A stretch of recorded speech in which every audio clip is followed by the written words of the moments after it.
Hello ladies and gentlemen, welcome back to the Classic Wrestling Series, episode 10 of season 2.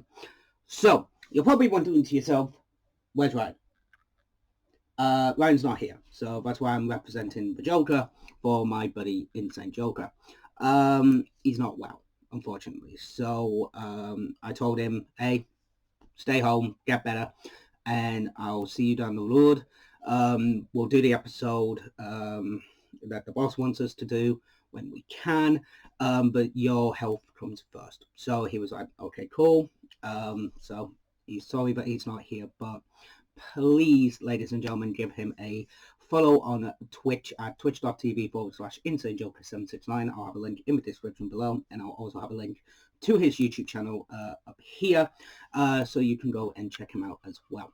But ladies and gentlemen, the show goes on and we roll on. So I've informed the boss that Ryan's not coming today and I'm not going over to his. So the boss has given me a new show to review, and let's see what it is. So I'm just going to go into my messages and oh, okay.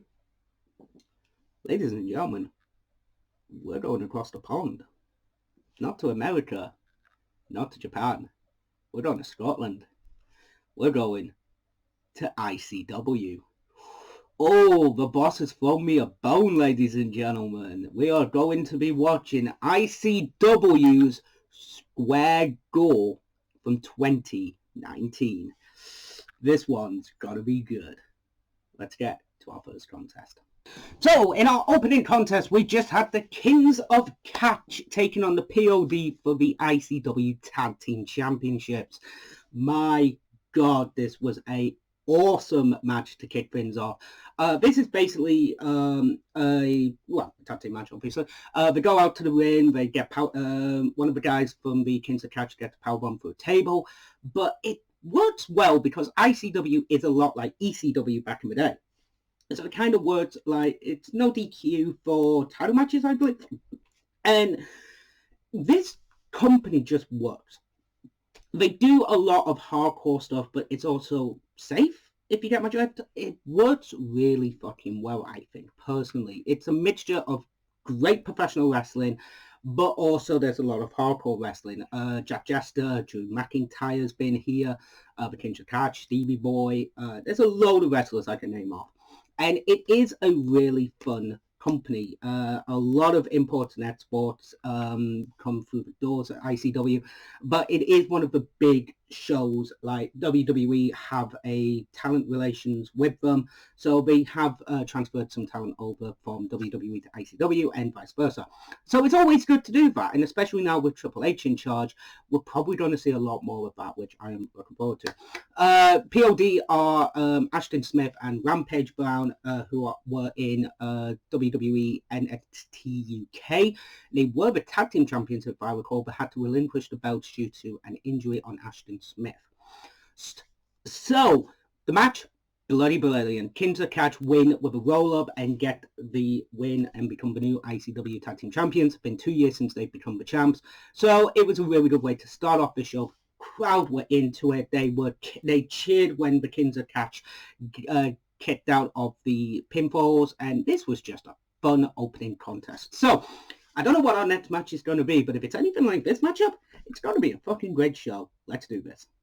So we just had the ICW Women's Championship match, Kaylee Ray versus Toni Storm. Toni Storm is, at this point in time, the current NXT UK Women's Champion, and Kaylee Ray is the ICW Women's Champion. So both these women would be in WWE. Toni would now be in AEW as of recording. And this match was bloody brilliant. Hard-hitting, well done. Both these girls put it on the line, entertaining as all fuck. But then Wee Man comes out, who was managing the P.O.D. In our first matchup, and basically turns around, brings in Cassie, who is the former women's champion, and basically turns this into a no contest. This is bollocks, by the way. I was really entertained by this match. It was a fun matchup, but the no contest really stung. But before that, this was a fucking amazing matchup. Kaylee Ray would have retained, but it kind of makes these two look strong. because again, Toni Storm is the WWE Women's Champion, UK Women's Champion, so you couldn't really have her lose. Kerry Ray is the ICW Women's Champion, so you can't really have her lose just yet. So it kind of, you have to do something like this. And to be honest, it kind of works. There would be a feud. I think it would be a three-way, if I recall, but I can't exactly remember. But bar that, this was fucking entertaining. It was well done. I feel like Kerry would have won, but unfortunately that didn't happen. So, next up, ladies and gentlemen, we have got, I believe it's the Zero G Championship match. I could be wrong on that one. But let's see who our competitors are going to be. My God, we had Ilya Dragunov versus Joe Coffey for the Zero G title. My God, this was hard hitting, but it was so fucking good, ladies and gentlemen. This was entertaining as all hell. Hard hitting. Fucking killed each other in the ring. Joe Coffey gets the win and retains the Zero G Championship.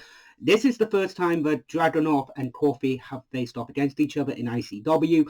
I really hope Dragunov comes back. I think he has made a few more appearances for the ICW, but Ilya Dragunov is a part of NXT UK. He was the UK champion, had to relinquish it due to injury. I believe Coffey is also part of NXT UK. I could be wrong on that one. But this was a fucking amazing matchup. Entertaining as all hell. Well done, well paced, and just hard hitting as fuck. Ladies and gentlemen, we've got the world title next, and then we've got the Square Gore.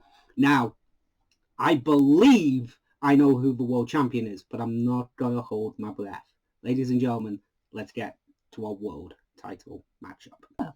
Ladies and gentlemen, we just had the world title matchup. It was Angelico versus Lionheart. My God, this was an amazing matchup between these two guys. Fucking killed it. All the matches so far have been fucking awesome. And if I had to pick my favorite, I would have to kind of go with the Joe Coffey Dragunov match, then Angelico versus Lionheart, then the tag team match. And the only reason the women's match is last is because of the bad finish, but it does lead into a triple threat match, so it's understandable.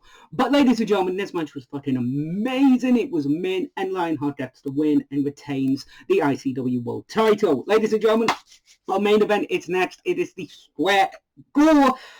Oh God, another rumble. Let's do this. So, ladies and gentlemen, we just had the Square Gore, and this was a very entertaining Square Gore. So, to the participants in the eliminations. Number 1 was Liam Thompson with a sink, no joke. Number 2 was Ludo Lightning. Number 3 was Leighton Buzzard. Number 4 was Wavy Davy. Number 5 was Sticky Divers. Number 6 was Paco, P-A-X-X-O. Number 7 was Stevie James. Number 8 was Crowbar with, ironically enough, a crowbar. Number 9, Jack Morris. Number 10 was Alexander Darwin McMalice, I believe his surname was. Number 11 was Kenny Williams. Number 12 was Ashton Reese. Number 13 was Mark Coffey. Number 14 was Krieger. Number 15 was Andy Wilde. Number 16 was Kez Evans. Number 17 was Killian Kelly. Number 18 was Lukin Sharp with the kendo stick. Number 19 was Jimmy Havoc with a steel chair. Fuck me, that would hurt. Number 20 was BT Gunn. Number 21 was Jack Jester. 22 was Viper, better known as Dewdrop. Number 23, Wolfgang. Number 24, Justice Jackie Polo. Number 25, Damien Dunn, No Fun Dunn of the No Fun Police. Number 26, Shah Samuels. Number 17, with a cargo beer, Aaron Eccles. Number 28, Gradle. Number 29, with the guitar, Jeff Jarrett. And number 30 was Joe Hendley. Now to the eliminations. Number 1 was Crowbar. Number 2 was Sticky Divers. Number 3 was Leighton Buzzard. Wavy Davy was 4. Jack Morris was number 5. Stevie James was 6. Krieger was 7. Paco was 8. Alexander Darwin McMarlis was 9. Mark Coffey was 10. BT Gunn was 11. Lukin Sharp was 12. Ashton Reese was 13. Kenny Williams was 14. Jimmy Havoc was 15. Number 16 was No Fun Dunn. Number 17 was Shaw Samuels. Number 18 was Jeff Jester. Number 19 was Glado. Number 20 was Jeff Jarrett. Number 21 was Kieran Kelly. Number 22 was Alan Eccles. Number 23 was Just Justice Jackie Polo. Number 24 was Lise Evans. Number 25 was Viper. Number 26 was Wolfgang. 27 was Andy Wilde. 28 was Liam Thompson. 29 was Joe Hendley. And your winner of the 8th annual Square Go was Ludo Lightning. This was an entertaining matchup. So the Square Go is it's basically a Royal Rumble, but with 5 weapons at interval chimes. So basically, anytime a person comes out, they'll have a weapon. This was entertaining. This was really fun. It was well done. The timings were perfect, to be honest with you, and it was just a good, fun matchup. Ludo winning, yeah, everybody cheered that because him and Mark Dallas are going at it. So yeah, this was a fun matchup. I believe Ludo would go on to challenge for the world title. I could be wrong on that one, but for my first ICW show on the channel, this was very entertaining. It was well done, well paced, and I have to admit the commentary worked really well. The ring announcer was really awesome, and the matches were fucking brilliant. So, ladies and gentlemen, thank you very much for watching this episode of Classic Wrestling Series. I will be back tomorrow with AEW Dynamite's Quake at the Lake. I promise I will be doing an AEW Dynamite review. I promise. And I will see you next week for the next episode of the Classic Wrestling Series. Ladies and gentlemen, take care, stay safe, and as always, TTFN. Ta-ta for now.